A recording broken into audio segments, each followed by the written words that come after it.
There was a shooting in Capitol Hill. Yeah.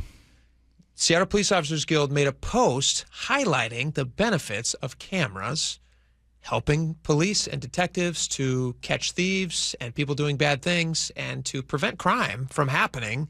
And the mayor's office reached out to you guys in short order and said, silence, take this down. They didn't say it in so many words. That was pretty close to exactly what they did. Pretty close. But it was pretty close. It's not that far of a stretch. Tell us about that, and then bring us up to speed of where we're at today. Because this to me is like one more piece of the puzzle with Katie Wilson's office. Just they can't seem to get things right. But tell us about it. Yeah, so we acquired the video. I mean, this was a public available video, right? Yeah. This was on Como. So, I'm not going through any inappropriate means, which was suggested in the email. Which I never would have done, right? So this never hit. I never hit any SPD sources, nothing. Posted the video, we edited it, we shortened it, we editorialized it, put a red circle around kind of the area to pay attention to, which was no big deal. At least we thought that. Then we get an email. I get an email the next morning. And this is your post. I want to read your post to the audience just so they know what you guys said. And you let us know on the text line if you find this objectionable. I certainly don't. Another example of CCTV cameras helping Seattle Police Department detectives and SPOG members investigate violent crime in Seattle. Mayor Katie, how many more examples do you need? Don't take away the vital tools officers rely on to identify, locate, and apprehend violent criminals in our city. And this is a real hot button issue right now because we're about to head into the World Cup coming to town. There's going to be a lot of extra people in town, and we have been told they're not going to use these 60 or so cameras that they have available to them unless there's a credible threat, quote, credible threat, and then they'll turn them on. And so everyone's saying, like, hey, let's not shoot ourselves in the foot. Let's turn these things on. So you guys send that out. You post the video, which you got from Como. So if they just watched Como, they would have known where you got it. And then what was the response from the mayor's office? Yeah, so I thought, well, this must be a mistake, right? Clearly they don't know that. They didn't do any research to find out this was a available video. Yeah. So they came in, they sent me an email, addressed me directly. They threatened me with policy violations, an SMC violation. And what is that for the audience? SMC violation? So department policy, right? So think of internal investigations, internal affairs type of thing. They thought you had used unauthorized video and shared that with the public? Is that what? Yeah, they thought It wasn't the fact that you told the mayor that the city needs all the resources to do their job to keep the city safe. It was they thought you had violated a policy about sharing this video. Yeah, that was essentially all they could get me on it. So what they did is they're saying you violated policy, assuming that this video was private, that I took this from some investigative file, right? That some detective maybe slipped this to me.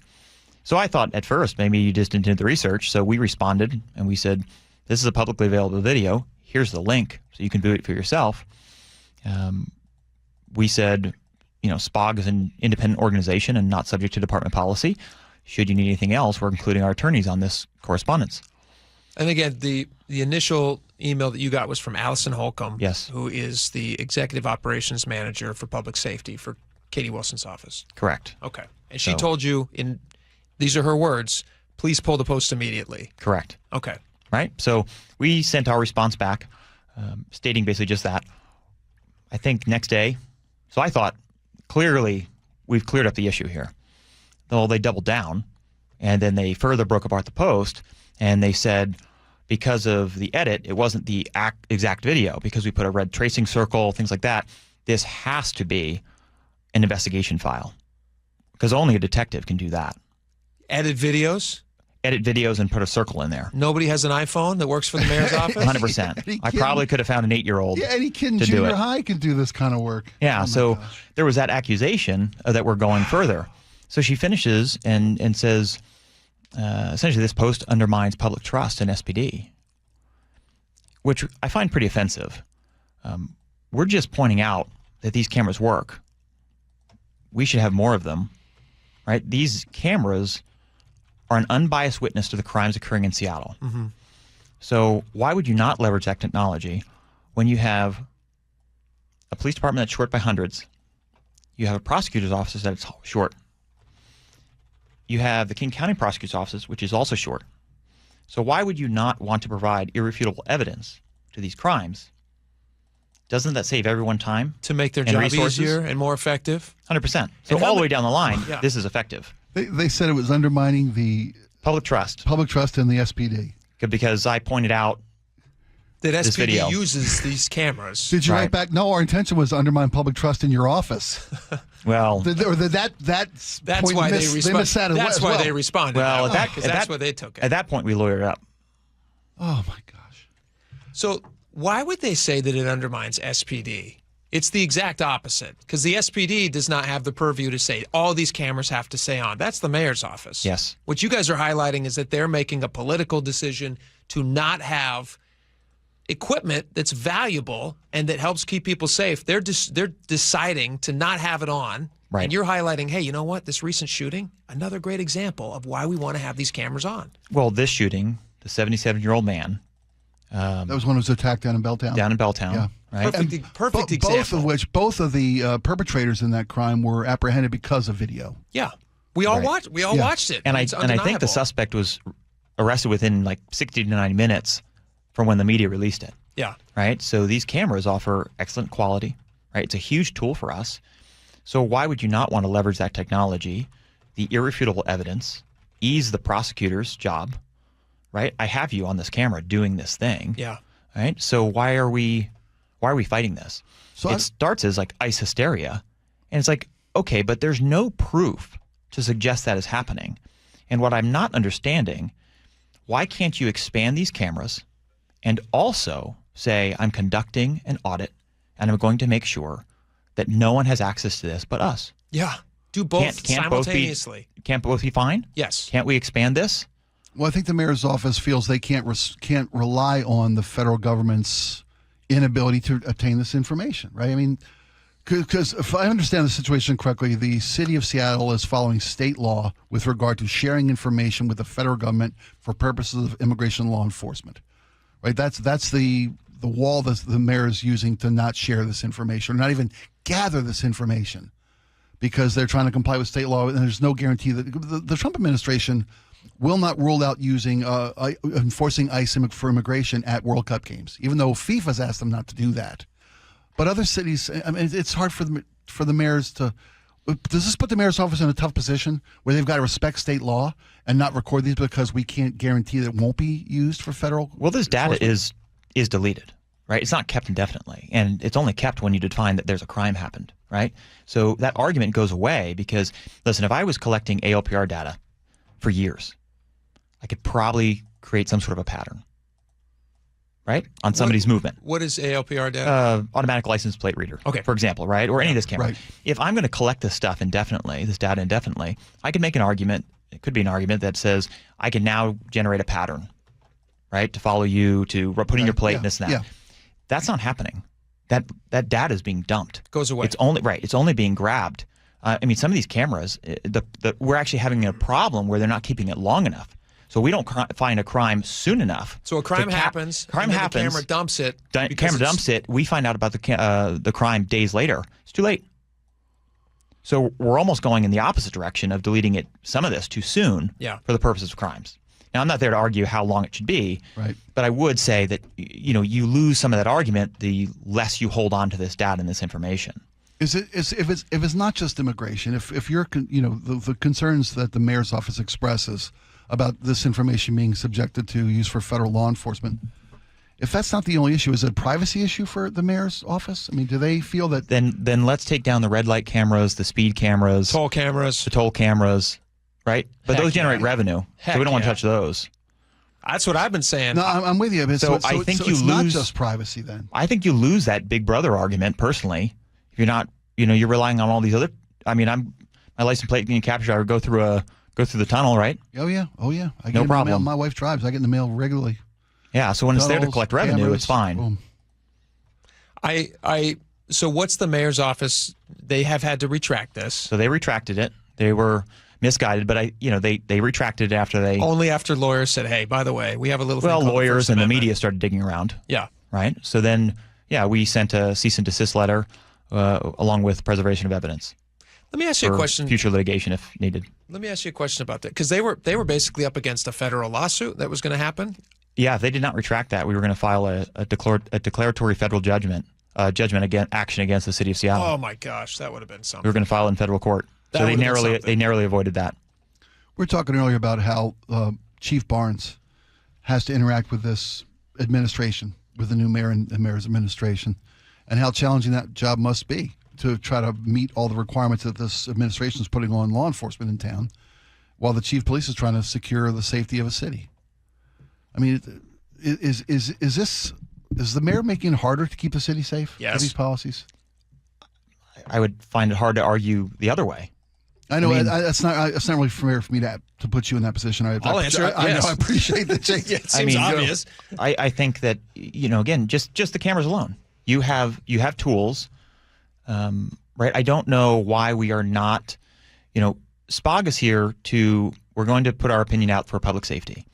I don't know why the mayor's office appears to be fighting for the criminal more than the victim. Not a lot of other ways to look at it. It's a fair thing to ask. There's not a lot of other ways to look at this. Do you think that they're going to turn the cameras on for World Cup? Or is that at this point? Because I don't understand why. There's a big push. There's a lot of people. I mean, let me play this cut real fast, and I'll have you answer that question. This was from Rob Saka. I'm sure you heard this. This was at the City Council's Public Safety Committee meeting, which I think was just yesterday morning. And he's like, you got to turn these cameras on. And the reason he said that is because he was at the Boston Marathon. I didn't know that, by the way, until this. Yes. Yeah. He was at the Boston Marathon. He ran in it. He was at the finish line. He was, celebrating with his wife. They both just finished it. And then the first of the two, pressure cooker bombs went off. And this was his story about being there in that moment and why it's so important to have these cameras on, not just for credible threats, but for all the threats that you're not going to get. If they're halfway good at their job, you're not going to know it's going to happen until it's already happened. And we need to be able to catch bad guys to stop them from doing bad things. But here's what he had to say about it. Scared to death, didn't know what to do, didn't know how to protect my wife in that moment. We decided at that point just to stay put.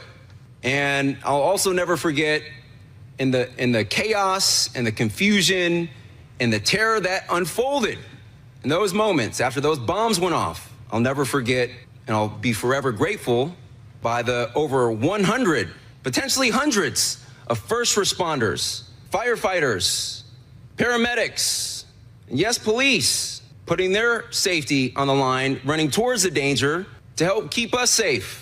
All the confusion, all the fear, all the chaos, and the realization that such a joyful global event could, unfortunately, become a mass casualty incident in an instant. And I'll also never forget how very critical security cameras, including CCTV, were in helping law enforcement quickly identify the perpetrators, quickly understand what happened, and help prevent further tragedies. The stadium district cameras have already been authorized. The infrastructure exists. And I believe that waiting for a purported credible threat before activating those tools is far too reactive. For an event of this magnitude, we're failing to meet the moment. What do you think about that? That's a pretty powerful statement. I mean, surviving an incident like that, right? Yeah. Being that close to it. Well, I think it goes beyond even the World Cup event coming to Seattle. I think, the shooting on Capitol Hill hits close to home for me. I was telling Jake, my kid worked right next door to that club that was, I think it was Cultura, I think it's called, but my kid works right next door at the Comet. And it's the second time in a year that there's been gunfire outside of that club. Last time bullets came into the club where my kid manages. Oh. And they were ducking behind bars. Those bullets hit the on the ceiling line. I don't think it's about World Cup safety. I think it's about the safety of the city of Seattle, and these cameras should be on all the time.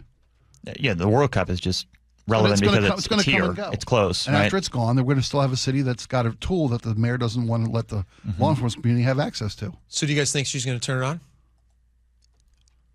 I think there's a lot of pressure to do so. I mean, if you look at Austin PD, right, they shut theirs down, and there was a link or an article on there talking about they only caught them because they crossed into another town that had them. Yeah. Right.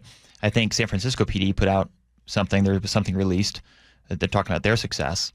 At this point, I think this is, self-inflicted controversy. Well, that's a repeating story with the mayor's office. Is a self-inflicted, controversy and self, own goals. I guess to grab cell soccer phones. term. Yeah. But I mean, the mayor's office has just been misstepping at every turn and pretty much every opportunity to speak to the public, to reassure the public that their policies are going to be in the best interest of the welfare of the city. I mean, how many times can you not learn from your mistakes as a mayor's office, as an administration? Also, I mean, there's something really ironic about Holcomb. She's an ACLU lawyer? Yeah. Sending a letter to you guys trying to silence a union from having an opinion. I mean, imagine that. If somebody had pitched that just a few months ago when Katie Wilson first took office, you guys think you're going to be silencing unions from having an opinion on how the city is run and how it should be safe for the workers in the union? And then for them to say, like, hey, put that down. We don't want you to express your opinion. That's not a good look. Not a good look at all. And, quite frankly, it's related to public safety. I'm well within bounds, right, to offer my opinion there. As you should. Yeah. You're representing the people whose job it is to run in and save people's lives. You have responsibility to those union workers. Absolutely. Well, the union workers, but also the victims. Agreed. Right? Completely. There has to be strong advocacy for the victims. And a lot of times these cameras are the only witness that we're going to have. So this is the only shot that these victims are going to see any kind of justice. Well, hopefully the mayor's office recognizes it's not just a bad look, it's a bad policy. I mean, it's one thing to keep looking bad time and time and time again, but there's a reason you keep looking bad. You got policies that aren't really going to work. Well, now that the boogeyman of the federal government has been revealed as not true, and we now know that the cameras are also wiped away, so it's not going to be a privacy issue, I don't see a whole lot of reasons left for them to hide behind, to not turn these things on and give the public what they want, which is safety. At this point, it's self-inflicted. Yeah. Right? And I don't think that there's great shame in pivoting. No. I think it actually demonstrates a maturity. Well, the mayor's office could say, look, we asked for reassurances. We've been given those reassurances. Now we feel safe enough to turn these cameras on.